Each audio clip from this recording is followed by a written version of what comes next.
bienvenidos a un programa más de Perfiles. Estamos en nuestro programa número 8. Antes de empezar quiero dar el agradecimiento correspondiente a Osvaldo Cumbe, Estudio Fotográfico, una de las marcas que nos está publicitando. Está ubicado en la calle Bolívar y 3 de noviembre. También a Ruta 95 y no pudimos estar ahí. Entonces quiero invitarles también que vayan a Ruta 95, el bar que está ubicado en la autopista Monsalve Pozo, entre Azogues y Biblián, a pocos metros del ingreso a la cárcel. Cuenta con un gran parqueadero, comida rápida, las mejores bebidas de la ciudad. Y a María Mentiras, que está ubicado en la calle Bolívar, en la calle Bolívar entre Sucre y 3 de noviembre. Bueno, ahora ya quiero dar la bienvenida a la asambleísta Mae Montaño. Ingeniera, bienvenida, muchas gracias por la aceptación. Pues muchísimas gracias, Álvaro, por esta oportunidad de poder conversar, mantener este diálogo sin censura, sin censura, que irá más allá de los perfiles o del perfil. Depende de usted. No, muchísimas gracias, y a quienes nos ven, pues un gran abrazo también. ¿Cómo le ha tratado la provincia del Cañar? Como siempre, muy bien. Me siento como en casa. Tengo amigos de los cuales ya hablaremos, supongo, en el desarrollo del programa. Y como contaba antes de iniciar este diálogo, la primera cosa que hemos hecho es ir al mercado y pegarnos un riquísimo morocho. Así que estoy preparada, podemos conversar todo el día si quieren. No, está bien, con energía, está con energía. Estoy con mucha energía. Está bueno el morocho. Espero no estar hiperactiva nomás, ¿no? Pero estoy muy bien. Rico morocho, muy rico. ¿Con cuánta frecuencia viaja usted alrededor del Ecuador? Bueno, como tengo que cumplir en alguna medida, tengo que devengar el sueldo en la asamblea, ¿no? Como entenderás, Álvaro, ¿no? La asamblea a veces tiene estas actividades que no se ven, que el público no ve, porque no solamente es nuestro trabajo en el pleno, es nuestro trabajo en las comisiones, es el trabajo de preparar proyectos de ley, de hacer procesos de fiscalización que llevan mucho tiempo, mucha dedicación, de hacer trabajo de oficina, porque hay que atornillar al equipo también para que funcione, y recibir al público. La ciudadanía, a mí me encanta eso, quiere encontrarse con el asambleísta y quiere saber dónde estás y dónde trabajas, y también es una actividad. Pero como no es suficiente, yo salgo al territorio y procuro por lo menos cada 6 meses, cada trimestre a veces, no para dar la vuelta a todo el país, pero salgo a algunas ciudades. Pero en el año procuro hacer un recorrido, si no a todo el país, a la mayor cantidad de ciudades posibles. ¿Cuántas veces ha visitado acá la provincia y la ciudad? Muchísimas veces, por eso no te puedo decir que son 2, que son 3, he venido muchísimas veces. En todos mis proyectos políticos, en todos, siempre la provincia de Cañar ha estado entre las principales, ha estado entre las primeras. No recuerdo ninguna de mis acciones políticas en las que no haya venido. No recuerdo ninguna de mis campañas en las que no haya venido. He acompañado, conozco mucha gente. ¿A qué gente conoce? Pero ahora voy a hablar de Jaime Lima. ¿Y a quiénes le conocía? ¿Por quién venía? Bueno, ustedes saben que he estado en una organización que acabo de dejar hace poquísimos meses, y tengo muy buenos amigos de la política, fuera de la política. Tengo que decir que en ciertas circunstancias no fue fácil iniciar los proyectos políticos en la provincia del Cañar, así que tuvimos que venir una y otra vez, pero cuando la gente asume un compromiso, entonces ya todo es mucho más fácil. Así que seguiremos. ¿Pero quiénes son sus amigos? ¿Por quiénes venían? Son muchos. ¿Qué te parece que en este momento de la política no les hagamos publicidad? ¿O quieres que...?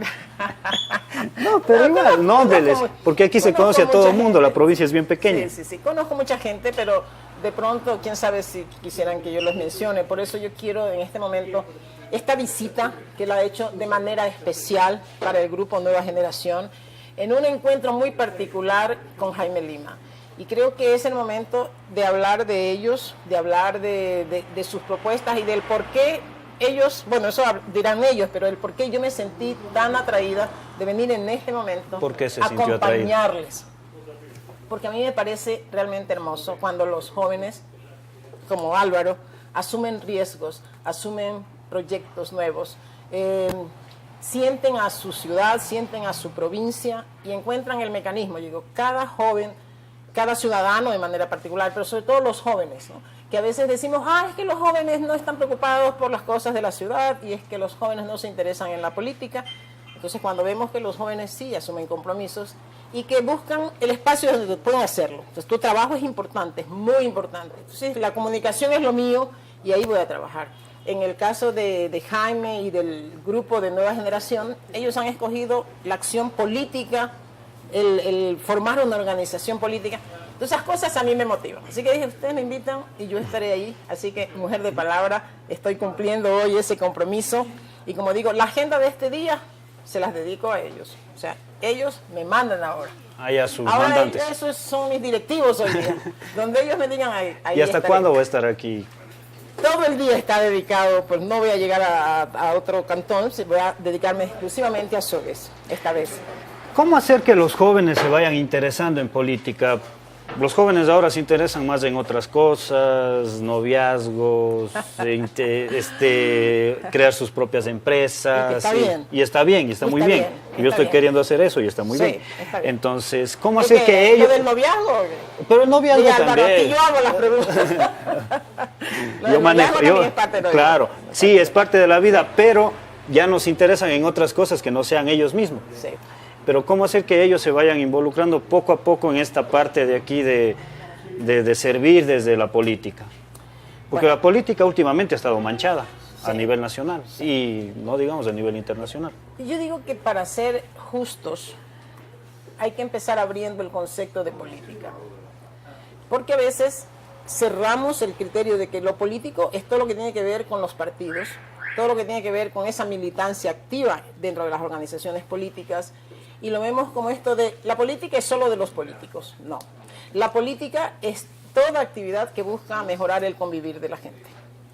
Y es la primera cosa que los jóvenes van a tener que entender.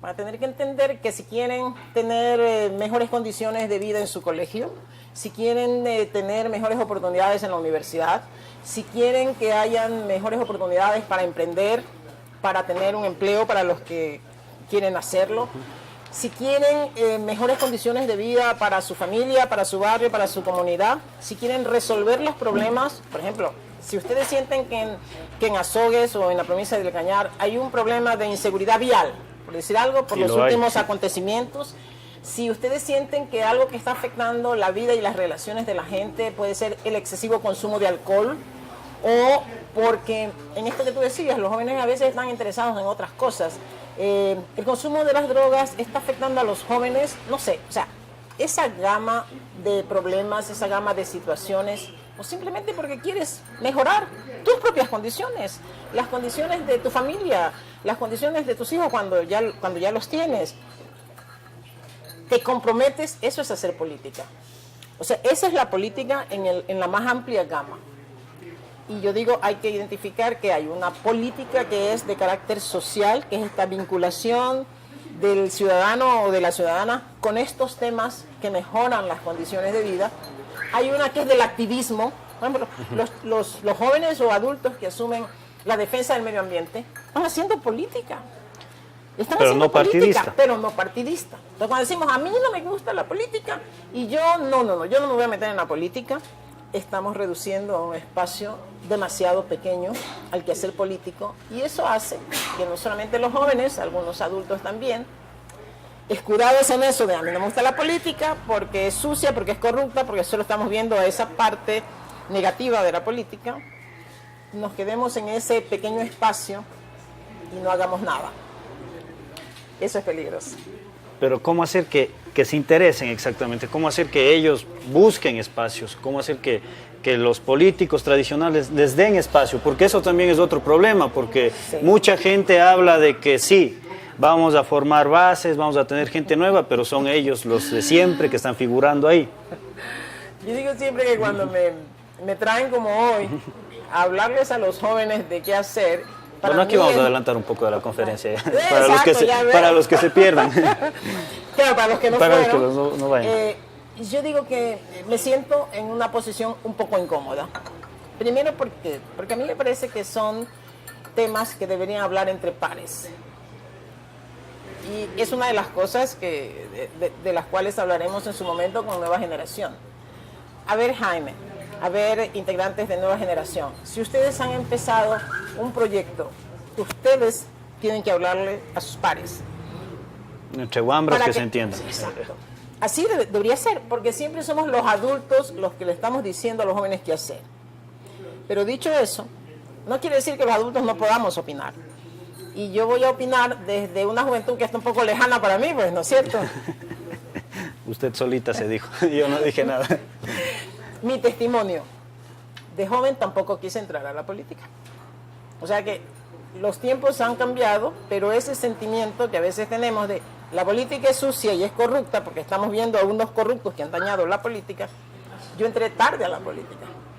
Y entré tarde a la política no porque me decidí, como pueden ser el caso de algunos jóvenes, ¿no? Que se preparan, dicen, voy a estudiar ciencias políticas porque yo quiero ser concejal, o porque yo quiero ser alcalde, o porque yo quiero ser legislador, asambleísta, o quiero ser presidente, o prefecto, bueno, tantas cosas, o presidente de la Junta Parroquial. Presidente del GAT parroquial. Y se forman para eso. Hay algunos que sí, que les nace ese espíritu. Otros nacemos desde el activismo social. En mi caso nací desde el activismo social.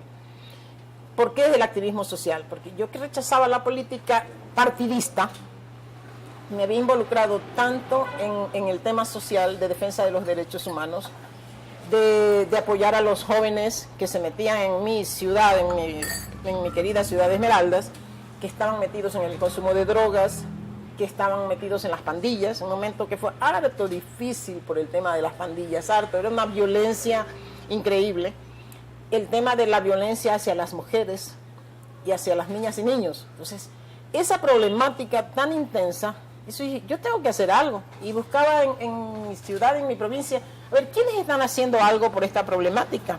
Y no encontraba. Y en lugar de quedarme en la crítica, diciendo, sí, miren que aquí los jóvenes están en las pandillas y el alcalde no hace nada, yo dije, yo voy a hacer algo. Y voy a buscar a otras personas. Siempre encontrarás aliados. Cuando te lanzas a una acción social... ¿Cómo lanzarse a esa acción social? Siempre, con decisión. ¿Pero dices, cómo? Porque la mayoría dice, yo quiero hacer esto, pero ve el bolsillo, no tengo plata. No, actúas. Cuando tú quieres, encuentras los mecanismos. Los que se ponen esos límites son justificaciones, es que no quieren actuar. Hay que dar el primer paso. En mi caso, lo primero fue enterarme bien.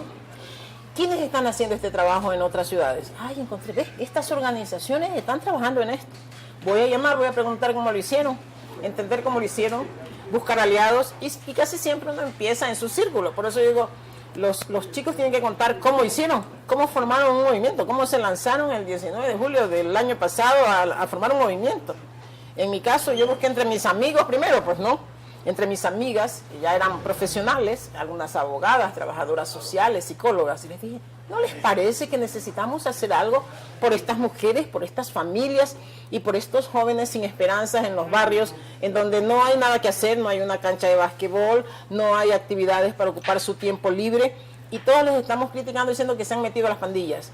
¿Y qué quieres? Si no pueden estudiar, si no pueden entrar a la universidad, si no tienen un trabajo, si la mejor casa del barrio es la del vendedor de drogas, si son jóvenes que buscan qué hacer y no encuentran, y solo encuentran más pandillas, se meten ahí. ¿Por qué no hacemos algo?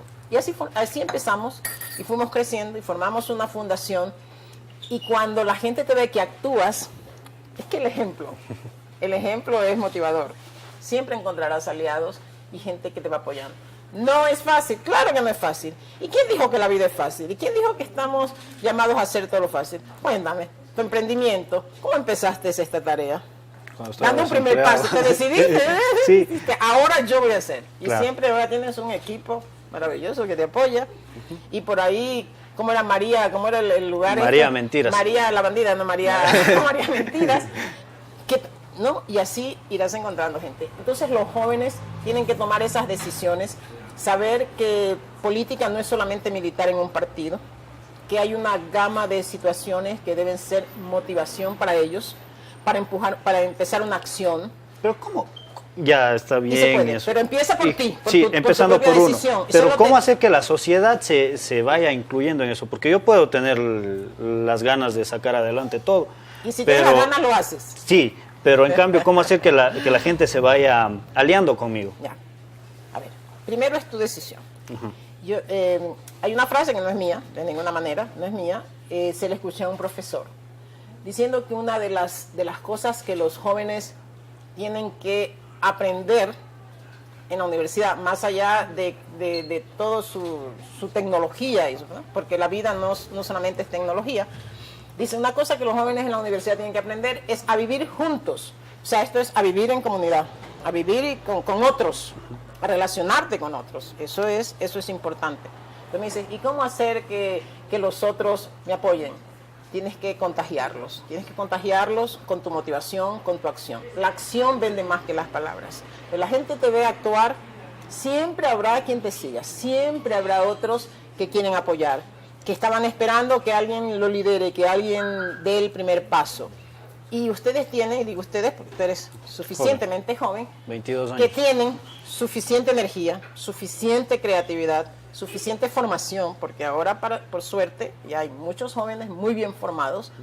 O sea, tienen mucho que dar, tienen que entender que ustedes son el mejor recurso humano con el que cuenta su ciudad, su provincia y el país.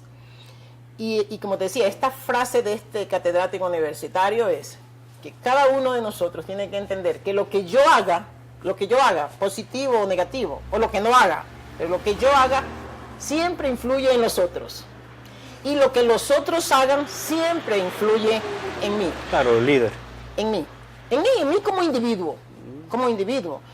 Imagínate, Álvaro, si este joven consumiendo alcohol hubiera entendido que lo que él estaba haciendo iba a tener repercusiones en la vida de otros.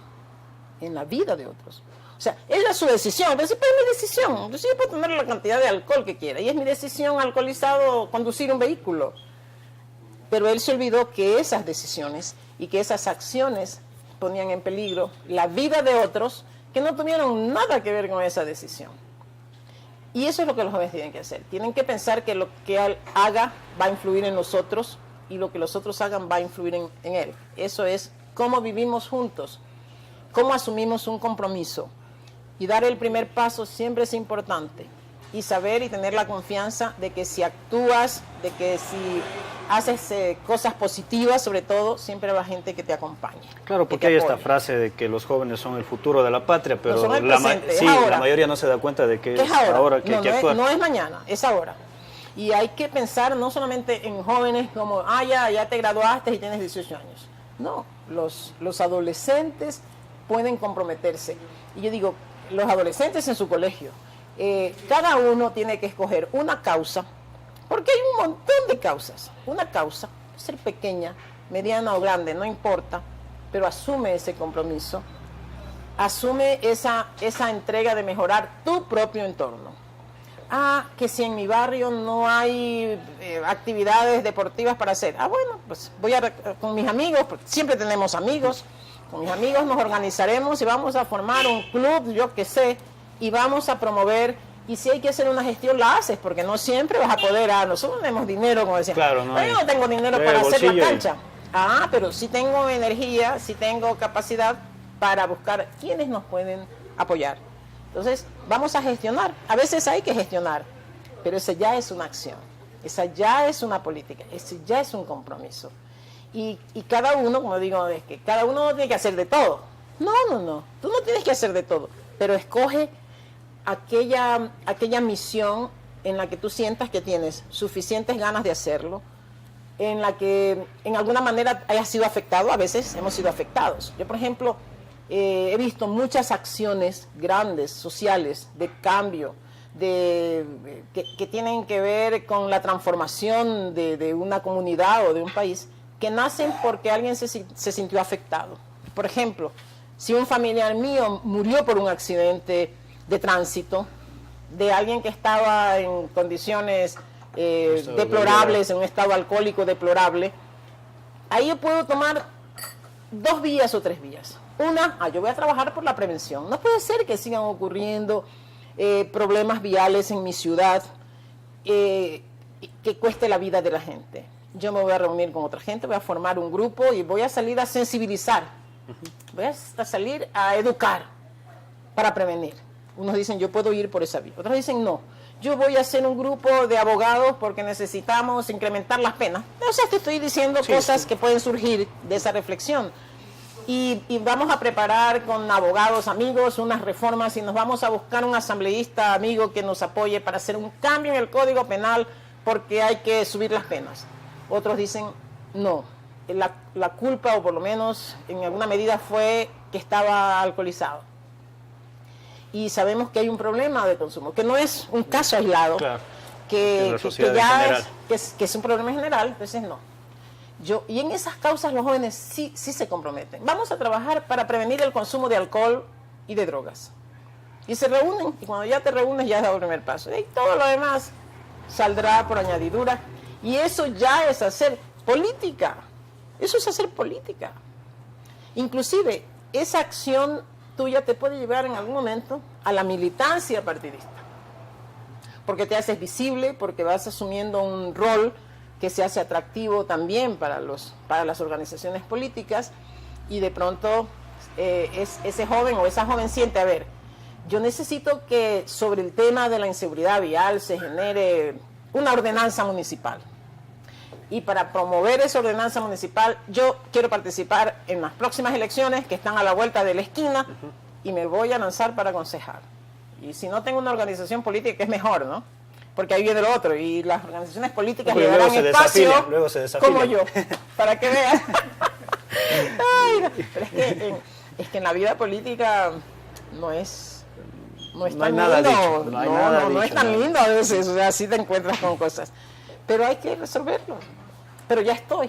Imagínate si desde lejos, como en cierto momento lo hice, he dicho, uy, no, yo no voy a entrar a la militancia política porque después me tengo que desafiliar. O sea, si me hacía todos esos problemas y esos cuestionamientos, no hubiera llegado al lugar donde estoy, a la posibilidad de ayudar desde mi misión de asambleísta. Así que hay que decidirse nomás.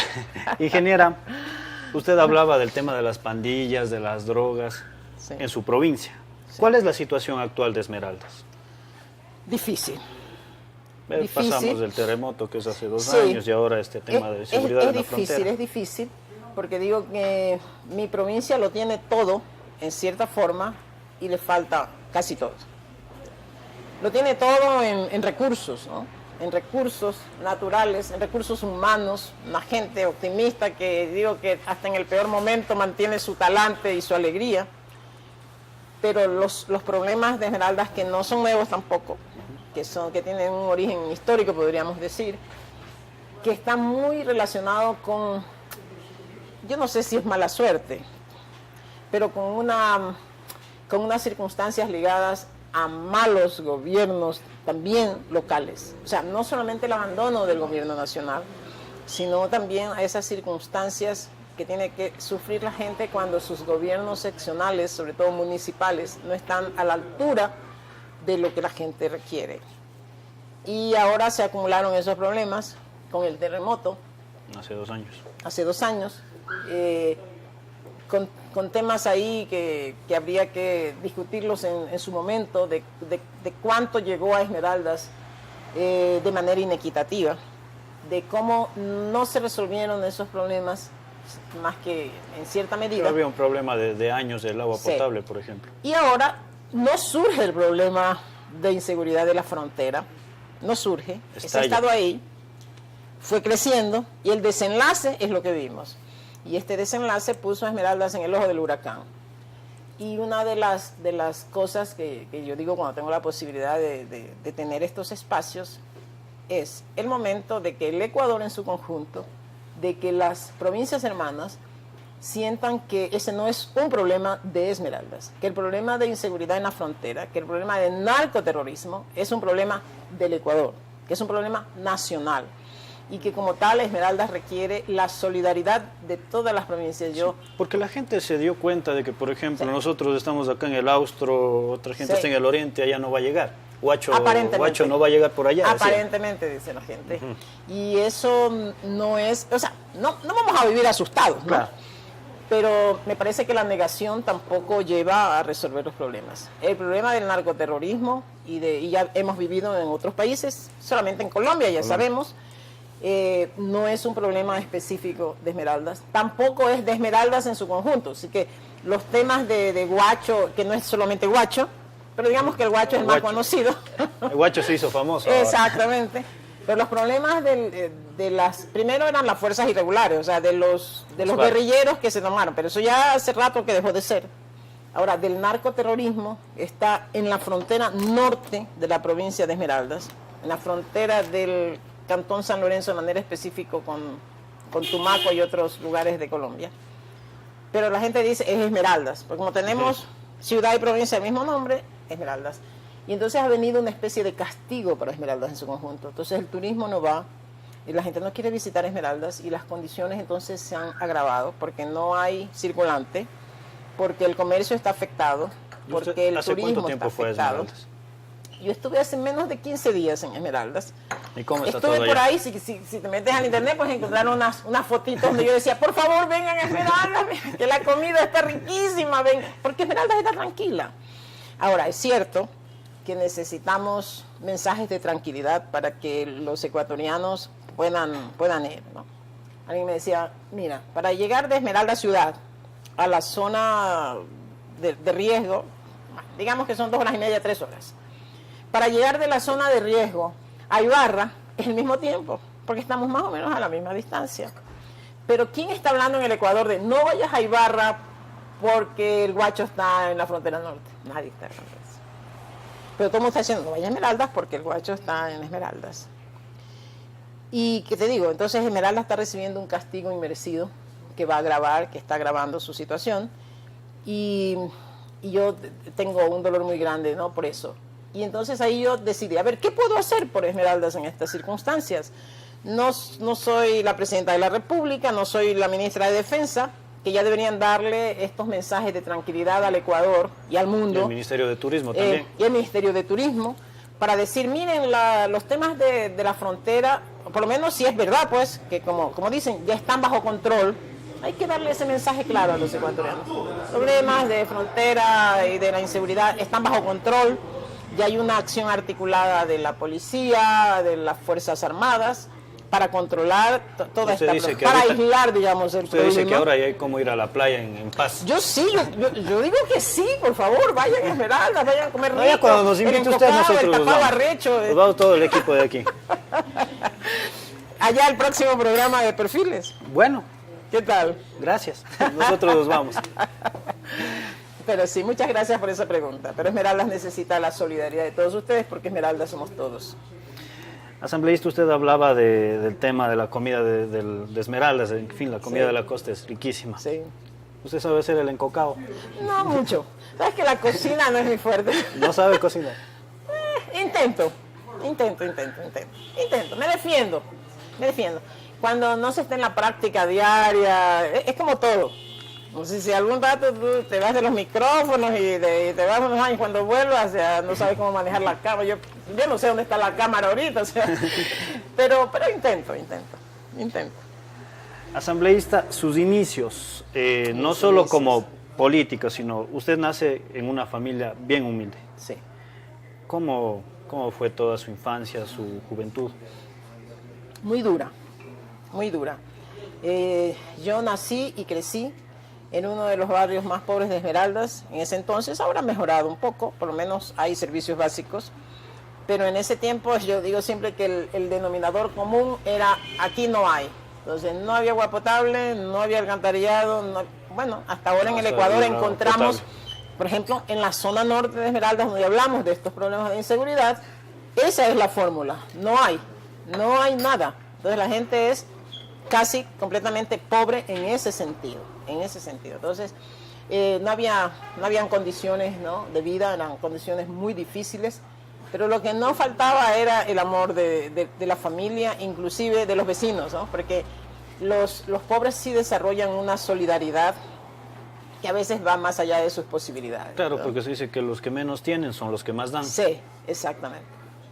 Por suerte para mí, y para mis hermanos luego, es que mi madre y mi tía, que fueron las que ayudaron en mi educación, decían, aquí puede faltar la comida, y de hecho habían días enteros en los que la comida no aparecía por ningún lado, pero no puede faltar a la escuela, O sea, no, así, sin comer te vas, pero te vas a la ¿A escuela. qué se dedicaba su madre? A lavar ropa ajena. Ella lavaba ropa ajena, mi tía también, grandes cantidades. Y que sepan que en ese tiempo no había lavadoras, ni secadoras, ni planchas eléctricas, nada. A pulso, ¿no? Y había que ir a buscar el agua a varios kilómetros allá, y eso también me tocó a mí. Y lavar a pulso y planchar con eso. En los museos vas a encontrar unas planchitas que se usaban con carbón, sí. con brasas encendidas. Sí, Esas, por aquí todavía tengo algunas señales del trabajo, porque me tocaba a mí el fin de semana ayudar pues a planchar toda esa cantidad de ropa. Entonces era una vida dura, pero ellas sabían que la educación es clave, y eso es lo que tienen que aprender los gobernantes, que la educación es el mejor mecanismo para sacar adelante a la gente, para sacarlo de la pobreza. Y yo digo ¿por qué? Porque cuando has estudiado, cuando te has preparado y consigues un trabajo, esa es la siguiente parte. Si tú estudias y luego tu ambiente te da la posibilidad de tener un trabajo, ahí es cuando empiezas a salir de la pobreza. Entonces las autoridades tienen que saber eso. Por eso yo en mis propuestas políticas yo siempre estoy diciendo, la gente necesita oportunidades, la gente necesita oportunidades, sobre todo los niños y los jóvenes que están en la edad para eso, de estudiar bien, de ir a un colegio que le dé las bases suficientes, que el colegio te dé tu formación y que luego la universidad te permita tener una profesión. Pero que luego puedas tener un trabajo, pues. Porque imagínate, ya te esforzaste, estudiaste, trabajaste. Cuando trabajas, yo cuando trabajé, pude conseguir que mi madre, ya que estaba con suficiente edad, y mi tía dejaran de lavar, de hacer ese trabajo tan duro, era un trabajo demasiado duro, porque yo ya podía decir, yo ya gano, ¿no? Y ya puedo traer la comida, y ya pude llevar el agua desde donde sea, y pude traer la luz. El municipio no me dio, pero yo con mis ingresos podía traer a los servicios, aunque me costaran un poco más, los podía traer. Y pude decir, ahora yo puedo ayudar a mis hermanos en su educación. Entonces, esos temas son importantes que tener siempre en claro, ¿no? Que para salir de la pobreza, la educación es clave. Y luego tener la posibilidad o de emprender o de tener un empleo digno, muy importante. Aquí falta también... eso te da el testimonio. Ajá. Pero también el apoyo de los padres, porque muchas veces les dice, estudia la escuela, el colegio y luego trabaja. Sí. Entonces es un poquito complicado en ese aspecto también. Está bien, cuando los padres pueden hacerlo, qué mejor. Pero por ejemplo, yo me gradué del colegio y mi sueño, que a veces me acuerdo que algún día, fue ser médico. Estudiar medicina. Ser médico, pero a veces también hay que tener los pies sobre la tierra. Era mi sueño, pero yo sí entendí que era un sueño irrealizable. ¿Por qué? Porque la situación de pobreza en la que vivíamos era tan grande que lo que yo tenía que hacer era trabajar lo más pronto posible. No había ninguna posibilidad de que May Montaño saliera de Esmeraldas para ir a vivir a Quito. Imposible, o sea, imposible. O sea, mi madre, ni porque hubiera dejado la vida entera lavando ropa ajena, iba a conseguir los recursos para que yo pagara el cuarto o el lugar donde iba a vivir y tuviera la comida, la medicina es una profesión cara. Ahora por lo menos tienes el internet. Por lo menos tienes el internet y suficiente información. Antes no, tenías que comprarte todos los libros y es una profesión cara, una profesión que necesita dedicación a tiempo completo. Entonces yo tenía un poquito menos de 18 años cuando me gradué, pero la vida me había dado una madurez que iba más allá de mis años, siempre. Entonces entendí, a ver, madre, tú quieres estudiar medicina, tienes que irte aquí, esto es una carrera muy cara, no es posible sacrificar más a estas mujeres para irme. Si yo le hubiera dicho a mi madre que quería irme, ella hubiera dicho sí, me hubiera dicho que sí, me hubiera apoyado, pero no había posibilidades. Y veía mis otros hermanos y primos que tenían que estudiar, imposible. Entonces dije, no, yo lo que tengo que hacer es, a ver, ¿qué tengo en Esmeraldas? En Esmeraldas tengo una universidad, sí, no hay medicina, efectivamente no. ¿Qué es lo más cercano a la medicina que yo puedo estudiar en Esmeraldas? Y encontré profesora de química y biología. Descartada. Yo ahí dije, bueno, no puedo ser médico, porque así no puedo, pero voy a estudiar química y biología, esto tengo aquí, me permite trabajar, mantenerme a mí misma en mi carrera. Y yo salí del colegio y dije, yo tengo que trabajar en todo aquello que me sea posible. Trabajé aquí y allá, o sea, nunca más fui una carga, por el contrario. Ya fui un aporte y estudié profesora de química y biología. Después sentí que no era suficiente, estudié administración de empresas. Y después sentí que no era suficiente y terminé mi carrera de ingeniería comercial. Y siempre pagándome los estudios. Lo que te quiero decir con eso, a veces tú tienes sueños, pero también tienes que saber hasta dónde esos sueños pueden llegar. Los pies sobre la tierra. Exactamente. Y sin dejar de continuar el camino del progreso, a veces hay que buscar otros caminos. Por eso me desafilié. Porque... para buscar otros caminos. Sus inicios políticos. Mis inicios políticos. Para hacer el link con la primera parte, recuerdas que dije que entré a la política por el activismo, desde el activismo. Ajá. Me metí al activismo social, trabajaba como loca porque trabajaba formalmente para vivir y en las noches y los sábados y domingos trabajaba para la gente, para los jóvenes, un trabajo hermoso, hermoso, que me dejó una experiencia extraordinaria. De ahí nace mi compromiso de seguir dando desde la política todo lo que yo quiero para que la gente que esté en la pobreza, para que los niños, para que los jóvenes, para que las madres solteras tengan oportunidades. Pero su primer cargo de elección popular. Y ahí, en ese compromiso social, yo entendí que a veces desde el activismo, desde las fundaciones, desde las ONGs, puedes ayudar a la gente. Y yo digo, alivias la vida de la gente, pero no puedes resolver los problemas grandes que tiene la gente. Ahí pensé en la política y miré y dije, claro, ¿desde dónde se toman las grandes decisiones?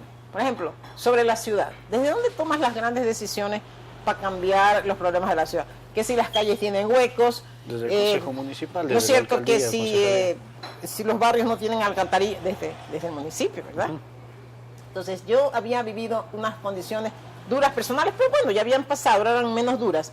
Pero en mi trabajo social, imagínate, en los barrios pobres de Esmeraldas, que te decía que más o menos era la misma fórmula, ¿no? No había esto, no había esto. Yo veía a los niños, pero niños, a mis negritos pequeños, bañándose en las aguas servidas, porque el alcantarillado de la ciudad desembocaba ahí cerca del río, donde estaban los barrios de la margen del río, en grandes tuberías. Y los niños inocentes veían esa agua caer ahí, como en un charco, ahí se bañaban. Y veía a los jóvenes estos, mis muchachos, a los que yo les llamaba, que querían trabajar y no había trabajo, que querían progresar y no, que vivían en un cuarto casi como toda la familia, que tú decías, ¿dónde duermen? ¿Dónde comen? O sea, yo dije, no puede ser. Y yo estoy ayudando, pero no estoy haciendo todo lo que había.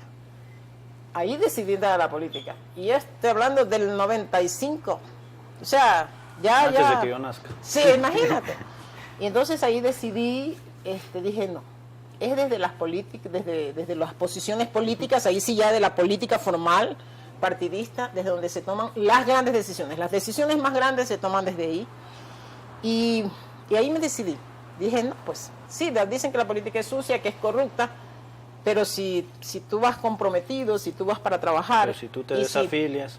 Y si tú te desafilias, busca otra forma de llegar, pero hay que continuar en el trabajo. Ahí decidí, ese fue mi primer intento, y quise ser alcalde de Esmeraldas. Y fui candidata a la alcaldía de Esmeraldas. Y ahí sí ni me digas que te cuente, porque será para otros 2 perfiles. Entré, salí muy golpeada de la política. ¿Golpeada psicológicamente o...? En todos los sentidos, no, psicológicamente, ya. Emocionalmente, fue un trabajo muy duro. Porque entendí que a veces en la política se requiere mucho dinero,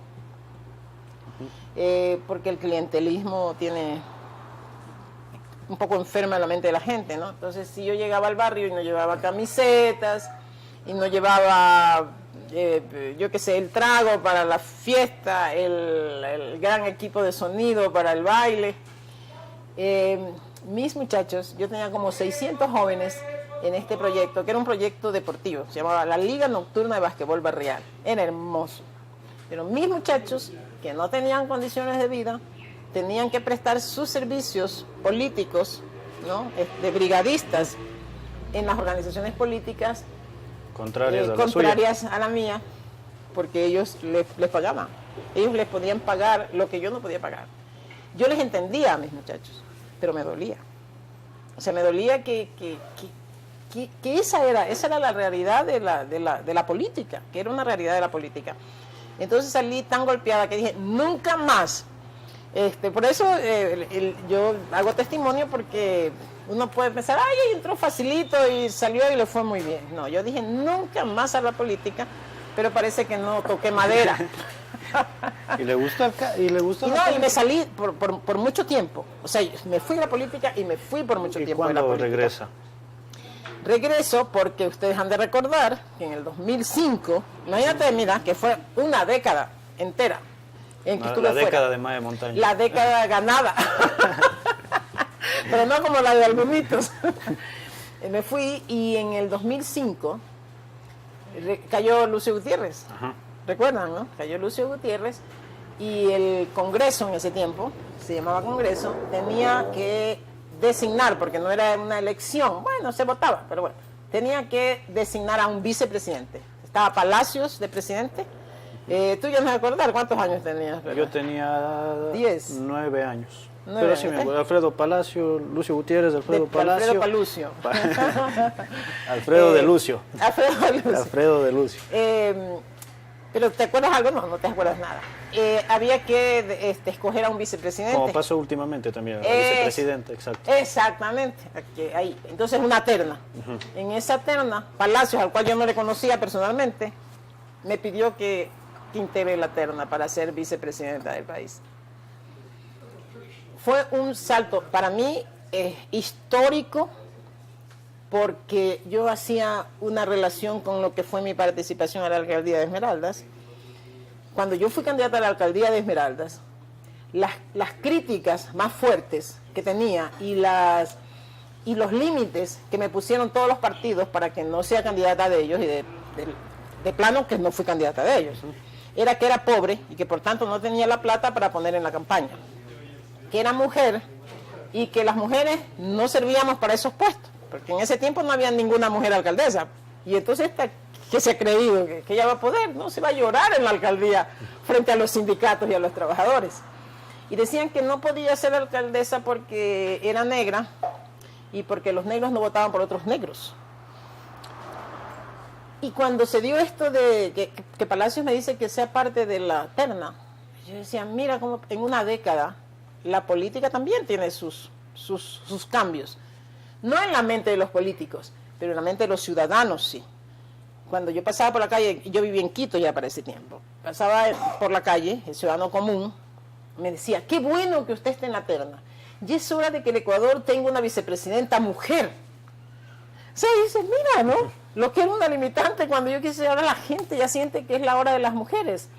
Y sobre todo usted, que es una mujer afro, que es una mujer negra, es hora de que los pobres estemos en esas posiciones. Parecía mentira.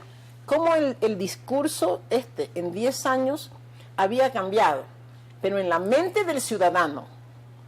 Desde ahí es que yo siempre acuño una frase que digo, que la gente, ciudadano, siempre está un paso adelante de los políticos. Pero los políticos somos lentos para entender el proceso y los cambios sociales. Por puro interés, ¿no? O sea, preferimos quedarnos rezagados en el entendimiento de la política. Y estaba recordando ahora algo que me decía Jaime mientras veníamos por acá. Todavía muchos políticos adultos están, y algunos no son tan adultos, algunos son más o menos jóvenes, pero que nacieron viejos en la política. Hablando. O sea, son jóvenes en edad, pero políticamente nacieron ya, no digo que mañositos, pero mayorcitos, digamos. Sí, entonces, entendieron. Ahí volví a la política y ahí ya sí me tocó ya quedarme, pues. No fui vicepresidenta, desde luego, porque los políticos no entendieron eso que decía el pueblo, ¿no? Y claro que no votaron por Mae Montaña. ¿Has sufrido racismo? No fui. Sí. He sufrido racismo, claro, en todas las formas. Por ejemplo, esto que yo te digo es una forma de racismo. Cuando alguien dice que un negro no podía ser, una negra en este caso no podía ser alcaldesa, era una clara demostración de racismo. O sea, la justificación era decir que los negros no votan por otros negros, pero es una cosa inventada. Y después de esa experiencia a la alcaldía, yo fui, no te voy a contar toda la historia, pero yo fui gerente de la autoridad portuaria. En los puertos del Ecuador, y yo creo que en ese momento del mundo, nunca había habido una mujer que gerencie un puerto, porque los puertos son mundos de hombre, son mundos pero de hombre. Y yo llegué, por una historia ahí muy particular, a la gerencia. Cuando yo fui nombrada gerente, nadie quería ser mi chofer. Estoy hablando del 97. No, nadie quería ser mi chofer. ¿Y saben por qué? Porque era mujer y porque era negra. Y alguien dijo, ay, qué bueno que le hayan nombrado a la MAE gerente del Puerto Esmeraldas. Alguien por lo menos entendía eso. Porque es negra, pero es inteligente. O sea, te cuento nomás estas historias. Sí, ¿no? Es negra, pero es inteligente. O sea, pero es inteligente. Sí, no le molesta que a usted le digan negra. No. Depende de cómo me lo digan. ¿Cómo le gusta que le digan? No, yo siempre digo, yo soy una mujer negra. Sociológicamente se ha inventado esta categoría de que tú tienes que decirte afroecuatoriano, sí, ¿no? Por tu origen y por todo lo demás. A mí no me molesta que me digan negro, a menos que lo utilices peyorativamente o lo utilices como un término de demostrar inferioridad, ¿no es cierto? Cuando tú vas al fútbol y un jugador mestizo no mete un gol, yo creo que nadie le dice mestizo hijo de... No, solo es hijo de tal y cual. Nada ya. Más, y se acabó. Pero si es un negro, no le puede faltar el negro hijo de... Ahora, si me lo dices así... No, pero si me lo dicen con cariño. En Quito todo el mundo me conoce como la MAE, porque esa hay una cosa que el ciudadano sencillo y humilde, los niños y los jóvenes, nadie me dice ingeniera, a mí, nadie. Los que me dicen ingeniera son los que están de aquí para allá arriba. Pero de aquí para abajo no, porque me sienten suya, me sienten parte de... Me dicen la MAE, en Quito me dicen la MAE, todo el mundo me conoce como la MAE, y cuando no se acuerdan el nombre o porque les da de cariño, me dicen la negrita.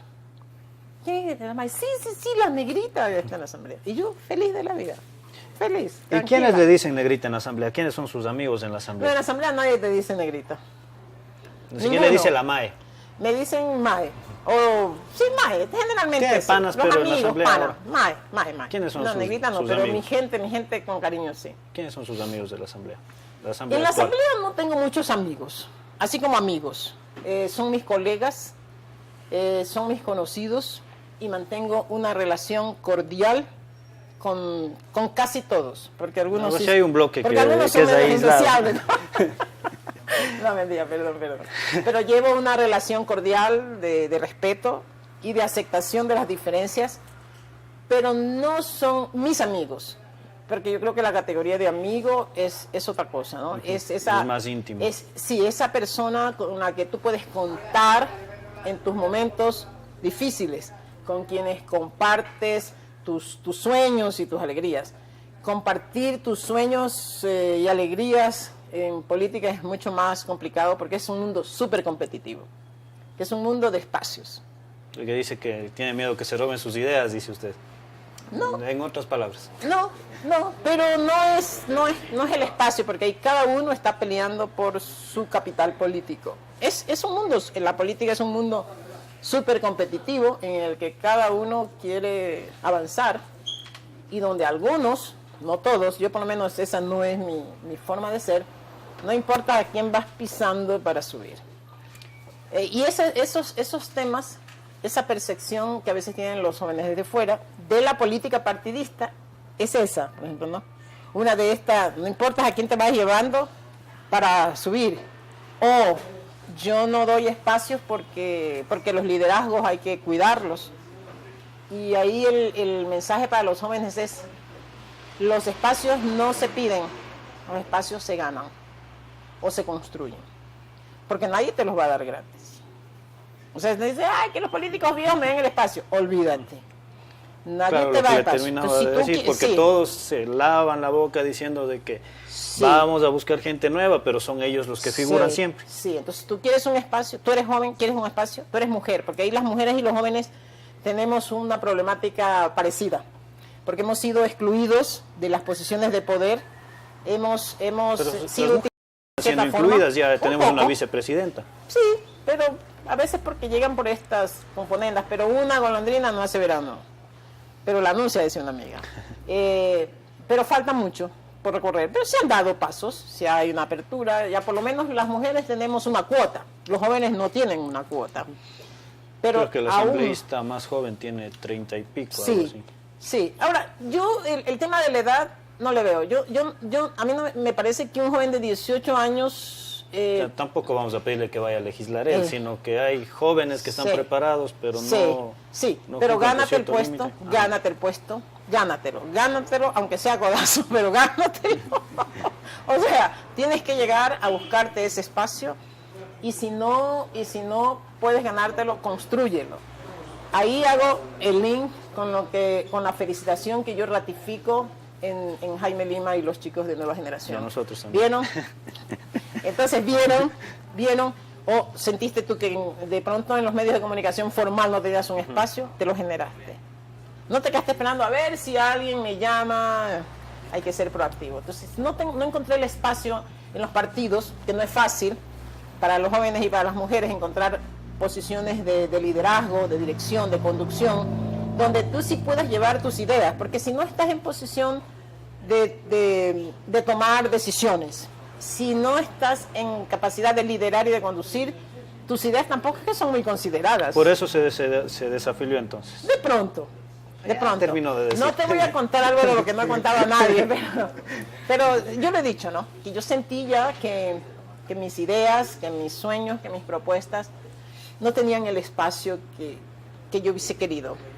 Y que por eso yo digo, no digo que es un paso al costado ni que es un paso atrás. Yo quisiera que sea un paso adelante, en mi caso. La situación actual del país, Maya, estamos por actual. terminar la entrevista, breve. La situación actual, ¿qué piensa? Del Ecuador. Aún compleja. Económicamente, políticamente. Sobre todo en lo económico, aún compleja. Las últimas medidas o intentos que está haciendo el gobierno para sacar a flote la economía, que está en una circunstancia difícil y compleja, no van a dar resultados inmediatos, van a dar un pequeño respiro, sobre todo al sector empresarial, un pequeño respiro, un poquito más de tranquilidad para que sigan trabajando. Es buena esa tranquilidad, porque ayer yo conversaba con un empresario y me decía, el Ecuador no llegó a la situación de Venezuela porque los empresarios no huyeron del país. Yo le dije, pero empezaban a huir. Los capitales ecuatorianos empezaban a irse a Perú y a Colombia, porque los capitales no tienen nacionalidad. Porque, lógico, si tú tienes una empresa y ves que tu empresa se está asfixiando, tú tienes que buscar otros horizontes para desarrollarte. Y digo que en este momento ya veo que los empresarios que ya estaban buscando dónde irse, ya se han tranquilizado, han hecho un compromiso de reinvertir. Sin embargo, ese pequeño aire, ese respiro, no va a ser suficiente para generar el empleo, la cantidad de empleo que el país requiere. Y que lo que prometió el gobierno. Yo lo veo muy complicado que el gobierno pueda cumplir ni con lo que dijo primero, ni con lo que dijo después. Porque primero dijo que eran 250.000 cada año. Y después dijo que no, que era en todo el periodo, creo, algo así. Pues no va a poder.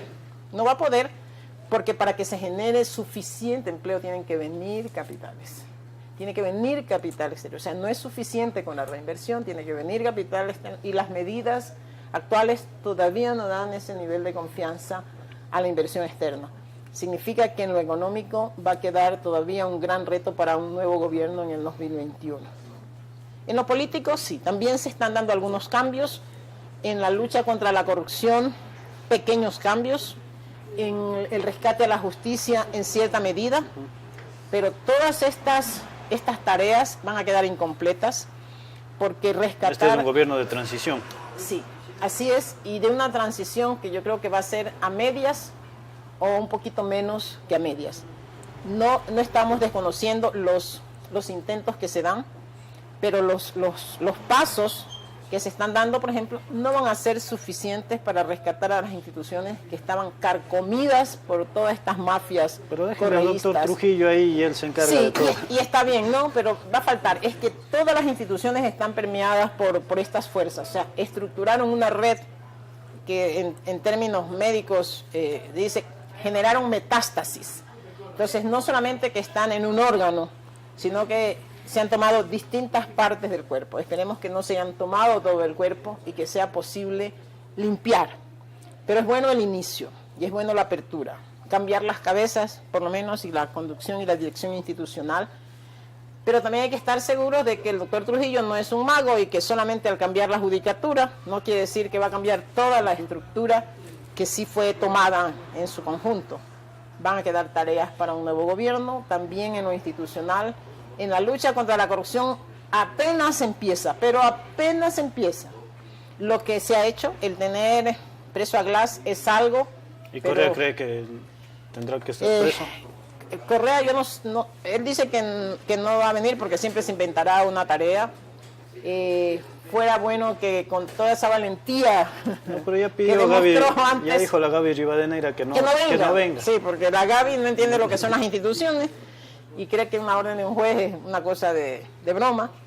Yo de amigo les dijera, venga, expresidente, venga, el que nada debe, nada teme. Venga, haga uso. Usted no decía que lo mejor era la justicia. Usted metió la mano ahí. Ya, pues, puede ser. Entonces ahora, venga, haga uso de toda su estructura legal que dejó. Usted aprobó su Código Integral Penal. Ahí definió una serie de mecanismos. Ahora le van a dar de su propia medicina. Entonces, venga, sea valiente, de la cara. Haga uso de su derecho al debido proceso, de su derecho a la defensa.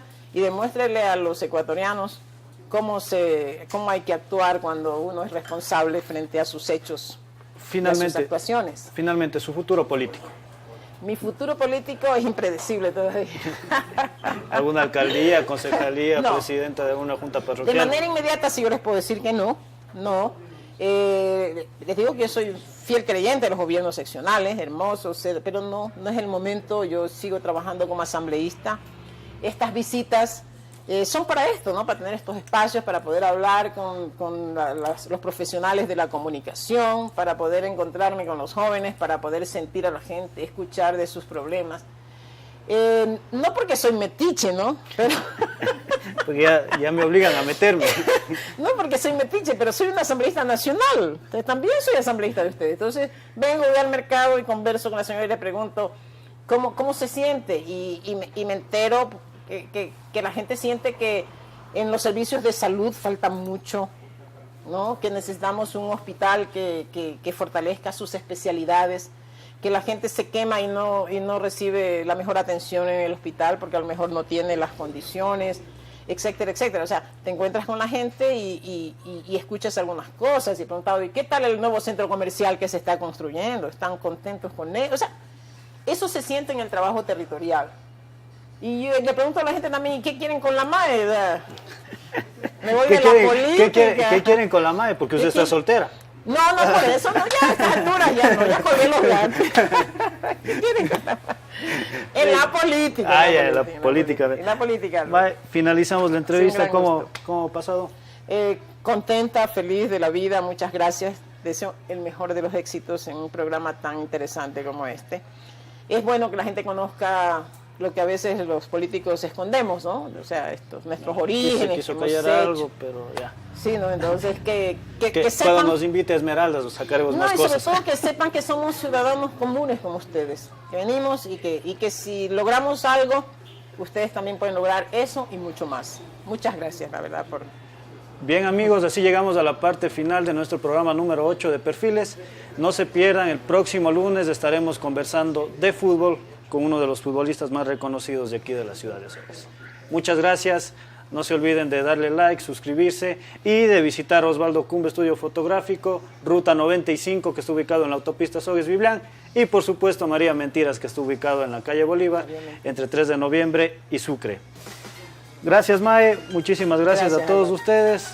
Denle like, comenten, suscriban y compartan este video. Gracias.